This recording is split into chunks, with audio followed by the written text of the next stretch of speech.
Hello बच्चों, कैसे हो। 12वीं कक्षा का पाठ नंबर 8 तुलसी जी की कविता का अभ्यास करवाते हैं। तो पहला प्रश्न देखिए, कवितावली के उद्धृत छंदों के आधार पर स्पष्ट करें कि तुलसीदास को अपने युग की आर्थिक विषमता की अच्छी समझ है। आपको ध्यान रखना है, यहाँ आर्थिक विषमता इस शब्द को आपने याद रखना है। और अब मैं एक पैरा दिखाता हूँ आपको।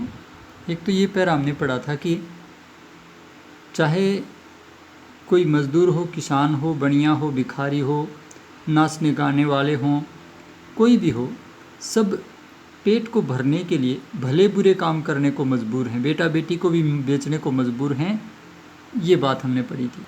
और दूसरी ये बात हमने पढ़ी थी कि किसान को खेती के लिए संसाधन नहीं है, भिखारी को भीख नहीं है, किसी को बलि यानी भेंट नहीं मिलती है, बनिए को व्यापार, नौकर को नौकरी नहीं है। सब लोग जीविका विहीन हैं और सोच के वशीभूत हो गए हैं, व्यथित हैं, पीड़ित हैं। तो इससे हमें ये पता चलता है कि तुलसी का जो वर्तमान था, तुलसी के समय की जो सामाजिक स्थिति थी, उसमें आर्थिक विषमता बहुत ज़्यादा थी और इसकी तुलसीदास को बहुत अच्छी समझ है। आर्थिक विषमता का मतलब है कि जो संपत्ति है या सुख संसाधन है, सुख साधन और संसाधन, वो उनका उचित बंटवारा न होना। यहाँ संकेत किया है तुलसीदास जी ने कि जो सत्ताशाही वर्ग है, सत्ताधारी जो लोग हैं, शासक वर्ग कह सकते हो, वो आम जनता के विकास की ओर ध्यान नहीं देते हैं और आम वर्ग बहुत दुखी है, अभाव से ग्रस्त है और अत्याचार का शिकार है।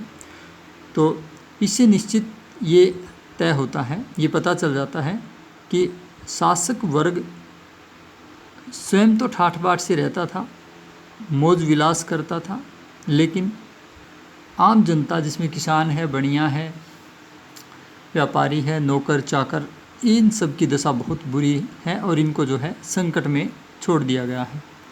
तो हम कह सकते हैं कि तुलसीदास को अपने युग की बहुत अच्छी समझ है, आर्थिक स्थिति की बहुत अच्छी समझ है।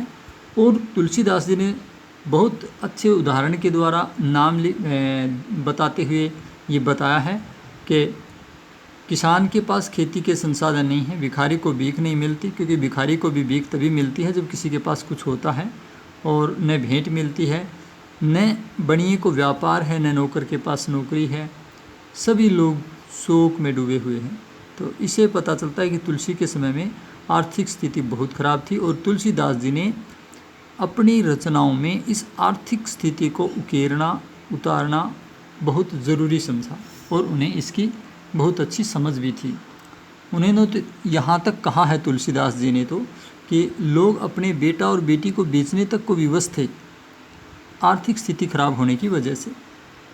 प्रश्न संख्या 2 देखिए, पेट की आग का समन ईश्वर अर्थात राम भक्ति का मेघ ही कर सकता है। यानी पेट की आग को राम भक्ति ही बुझा सकती है। तुलसी का यह काव्य सत्य है।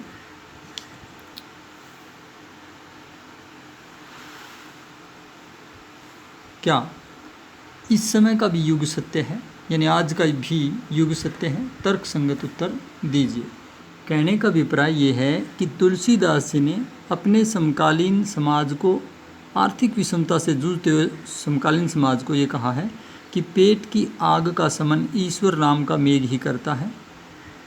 और उस समय का वो युग सत्य था, लेकिन क्या आज का भी युग सत्य है, ये हमने बताना है। तो इसके उत्तर में हम ये कह सकते हैं कि ये सही है कि पेट की आग का समन ईश्वर भक्ति का मेघ ही कर सकता है। तुलसीदास जी का मानना है कि जो लोग पेट की आग बुझाने के लिए भले बुरे काम करने में लगे हुए हैं, विवश होकर के, लाचार होकर के अपना कर्तव्य पथ, ईमानदारी और धर्म त्याग रहे हैं, बेटा बेटी तक को बेच देते हैं, उन्हें एक धैर्य देते हैं और उन्हें एक सहारा देते हैं तुलसीदास, और कहते हैं कि ईश्वर में आस्था करके अपने कर्तव्य पथ से नहीं डोलना चाहिए व्यक्ति को, ईश्वर में विश्वास रखना चाहिए और अपने धर्म को नहीं छोड़ना चाहिए। यह सत्य आज का भी युग सत्य है, क्योंकि आज भी व्यक्ति अनेक विपरीत परिस्थितियों से गुजरता है तो कभी कभी उसका मन डावाडोल हो जाता है, वह अपने कर्तव्य पथ से हट जाता है। गरीबी, अभाव या मुसीबत में वो अपने मानव धर्म को त्याग देता है, जो कि ठीक नहीं है। तुलसीदास जी के बताए अनुसार हमें भी मुसीबत और अभाव की अवस्था में अपने कर्तव्य धर्म को नहीं छोड़ना चाहिए, मानव धर्म को नहीं त्यागना चाहिए और ईश्वर में आस्था करते हुए राम नाम रूपी मेघ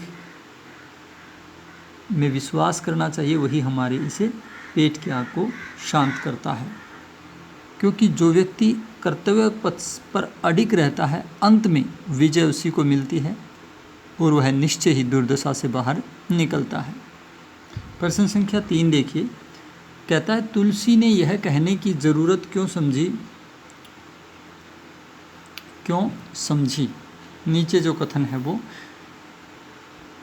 धूत कहो अवधूत कहो रजपूत कहो जोलाहा कहो को, काहू की बेटी सो बेटा ने ब्याहब, काहू की जाति बिगाड़ ने सो। ठीक है।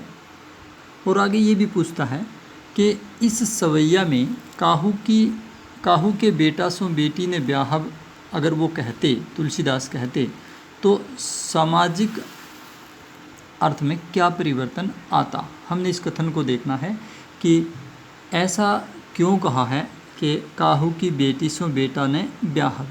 ठीक है। और ऊपर वाली जो बात है, धूत कहो अवधूत कहो रजपूत कहो जुलाहा कहो को, ये भी क्यों कहा है। इन दो चीज़ों का हमने जवाब देना है। पहले हम बताएंगे कि तुलसी के काल में समाज में जातिवाद और धार्मिक भेद बहुत ज़्यादा फैला हुआ था। लोगों को तुलसीदास की जाति के ऊपर बहुत ज़्यादा एतराज़ था। कोई उन्हें धूर्त कहता, कोई उन्हें सन्यासी कहता, कोई उन्हें रजपूत कहता, तो कोई उन्हें जुलाहा कहता था। लेकिन तुलसीदास जी ने सबको एक सीधा सा जवाब दिया है कि चाहे मुझे जो कहे इससे कोई फ़र्क नहीं पड़ता है, यानी जाति मेरे लिए कोई मायने नहीं रखती है। और वैसे भी मैंने किसी की बेटी से अपने बेटे का विवाह नहीं करना है जो उसकी जाति बिगड़ जाएगी। कवि ने यहाँ किसी की बेटी से अपने बेटे के विवाह की बात सामाजिक प्रसंग के आधार पर या सामाजिक परंपरा के आधार पर कही है, क्योंकि उस समय लड़की का विवाह समान वर्ण अथवा उच्च वर्ण में ही किया जाता था, निम्न वर्ण में विवाह नहीं किया जाता था। चारों वर्णों के अनुसार लड़की का विवाह निम्न वर्ण में करने से लड़की के पिता और परिवार की जाति बिगड़ जाती थी, जाति धर्म और जो प्रतिष्ठा है वो गिर जाती थी, क्योंकि पुरुष प्रधान समाज के अनुसार जो है वर्ण व्यवस्था में ऐसा ही होता था। अगर तुलसीदास जी ऐसा कहते कि काहू के बेटा सो बेटी ने ब्याहब, तब उनका ये कहना सामाजिक परंपरा के आधार पर व्यर्थ सिद्ध होता, क्योंकि किसी की जाति तभी बिगड़ती थी या जातिगत प्रतिष्ठा तभी घटती थी जब वह अपने बेटी का विवाह अपने से निम्न वर्ण में कर देता था। इसलिए प्रासंगिक यही था उस समय के लिए कि काहू की बेटी सो बेटा ने ब्याहब।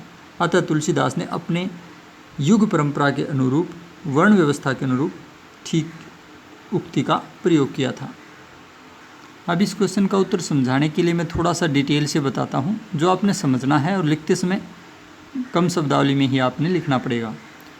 4 वर्ण होते थे। सबसे उच्च वर्ण ब्राह्मण वर्ण, उससे दूसरे नंबर पर क्षत्रिय वर्ण, तीसरे नंबर पर वैश्य वर्ण और निचले वर्ण, सबसे निचले स्तर पर जो है शूद्र वर्ण माना जाता था। परंपरा के अनुरूप मान लीजिए कोई कन्या क्षत्रिय वर्ण की है, तो क्षत्रिय वर्ण की कन्या का विवाह उसके पिता द्वारा क्षत्रिय वर्ण में ही किया जाता था।